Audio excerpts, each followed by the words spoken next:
But just any kind of internet thing, I think it's pretty fascinating, and it's doable for anybody that's watching. There are people that are doing it, and you're doing it, traveling and making money. I think that's a lot of people's dream, but people worry too much. So there's definitely opportunities out there. I want to get into your LinkedIn and public speaking, because I know you're very involved with that. Even at the University of Alberta, you've had some few presentations and speaking. So how did you get into public speaking? And you're quite young as well, so people might be like, you're too young to be doing public speaking. Cause Yeah. I like got a 4-year-old guy with like some experience and wisdom, but I'm sure you have a lot more experience. So how did you end up getting into public speaking? Yeah, when I was in my first year university, I started to leverage social media to get opportunities for myself. And within my first 2 years of university, I was able to get 3 different internships, and I didn't apply for a single one of them. They all came my way. From LinkedIn? Not just LinkedIn, but just being, just networking and meeting people in face to face, but also online. So like people like offer you internships? They did. Yeah. Oh, like wow. it was sweet, right? But so what happened is I got all these opportunities using LinkedIn and networking. And I noticed that people I was going to university with were struggling to get a single internship. So in my mind, I was like, I'm gonna help these friends. So I started to help them out and kind of share with them my strategies. And what happened is people started to get a lot of value out of it, and people started to refer me to their friends and tell their friends, hey, you should talk to him about it. Anyways, during my first year of university, I noticed a really high demand for like students learning to use LinkedIn to get jobs. Yeah. And instead of doing it one by one, I decided to do a presentation. I host my own presentation. So I found a spot to do it. I brought in roughly 40 people for my first presentation. I designed it on my own and everything. Did the presentation, people loved it, and they gave me the motivation to do more. Okay. But my first presentations were going to high schools. Yeah. I'll go to high schools and show people, talk to high school students on how they can decide what they want to do in university. Would you in assemblies or just personal talks? Big assemblies? Classrooms. Oh, classroom. Yeah, during class. And it was more of a career counseling thing. Kinda. Okay. Yeah. Like career consulting, but in a presentation style. Oh yeah, I feel you. So how would you tell the viewers to leverage LinkedIn? Like quick tips in the podcast for people that are watching. Cole's Because I think version. that LinkedIn it's complicated, definitely, right? And it seems that way. I mean, I personally want some advice as well from LinkedIn. It's more than just asking somebody to connect and following up with all that stuff. So how do you? What are some tips for people that are watching for how to leverage their network on LinkedIn? Yeah, assuming that this is a younger audience, I'll say that if you are looking to grow in your career, if you're looking for a way to do it fast, but also get a lot out of it, you should be getting in front of a lot of people in your industry. Like whatever you want to do, if it's accounting or finance or marketing, whatever your industry is, you want to get in front of people in that industry and meet them. Now, LinkedIn is the best way to do it right now because that's the only social media platform where you can, have access to all these professionals so easily. It takes almost no effort. All you have to do is plug in Edmonton, Alberta, marketing, this company, and you get a list of all those people, and all you have to do is send them a message. And once you send them a message, set up an interview where you actually interview them, right? Not the other way around. You are the one interviewing them. Yeah. And what's going to happen is if you do this with 10, 15 people within even 3 months, which you could do within a week if you wanted to. Wow. What's going to happen is you're going to start to get known in that space, in that industry. And if you publish the interviews, you'll also get attention from other people. And that will attract opportunities.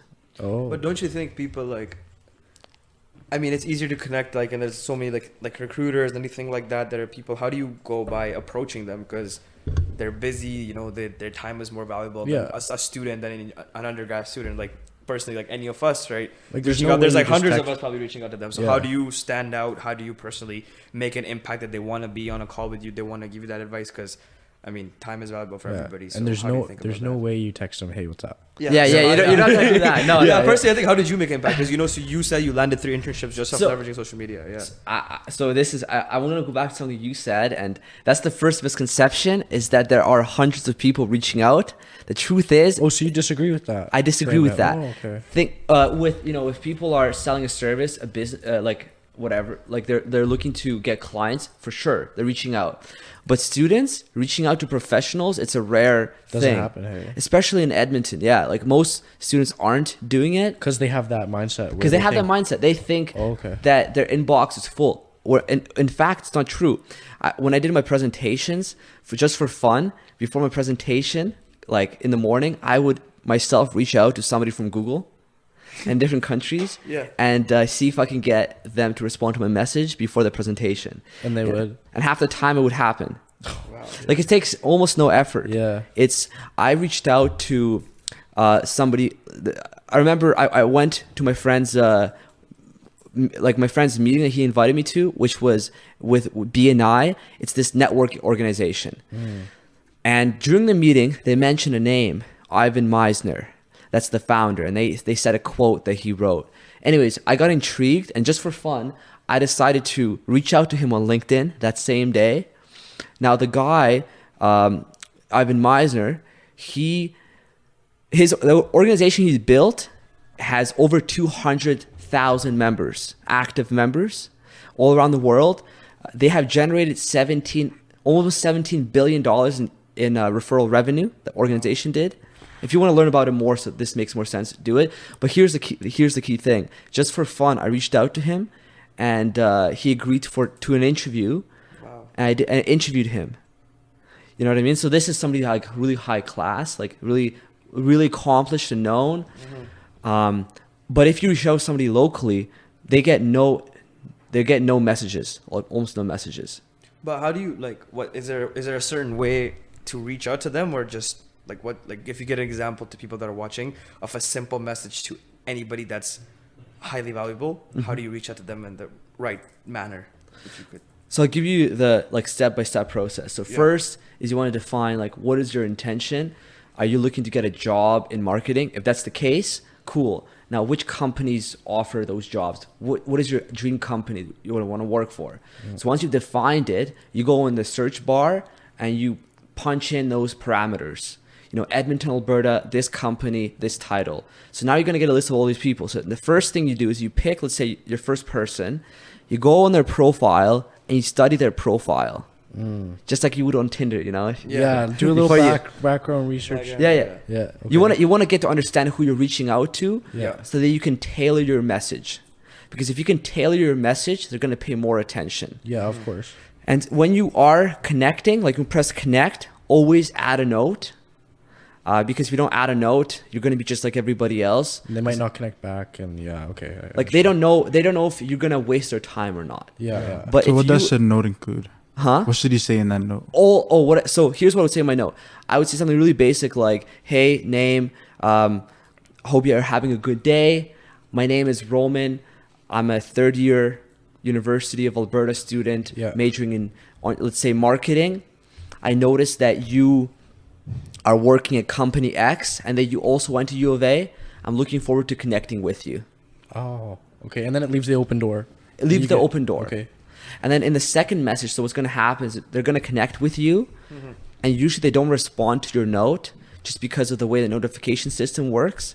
Because once they press connect back, they accept the connection request, sometimes they just miss out. They don't see the message. Okay. Or they forget to respond to it. So then you want to send another message that's a bit in more depth and explain your intention. Why you want to connect with them. Exactly. Yeah. And then while also showing your knowledge of them. So if in that message I'll say, hey, I noticed that you started working at this company during this year, then moved into this position. I was really curious why you made a transition and how you actually got your first job. I would love to ask you a few questions in the form of an interview. I can over the phone, video, or even text, whatever works best for you. And you send that message and usually people respond to you.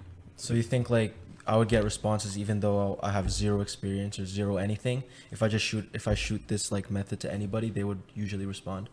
So here, the way I'm going to answer that is, so right now you're young and you're just starting your career. Imagine that it's been 10 years and you have already accomplished a lot in your career. No matter how much time passes, you will remember what it was like looking for your first job, being a grad, and how difficult it was to find a job. So when you're sending messages to these people, that's what they see a lot of the time. They see somebody that they used to be. They can relate. They can relate. Yeah. And because they can relate, they will help. Not 9 everybody. times out of 10, yeah. 9 times.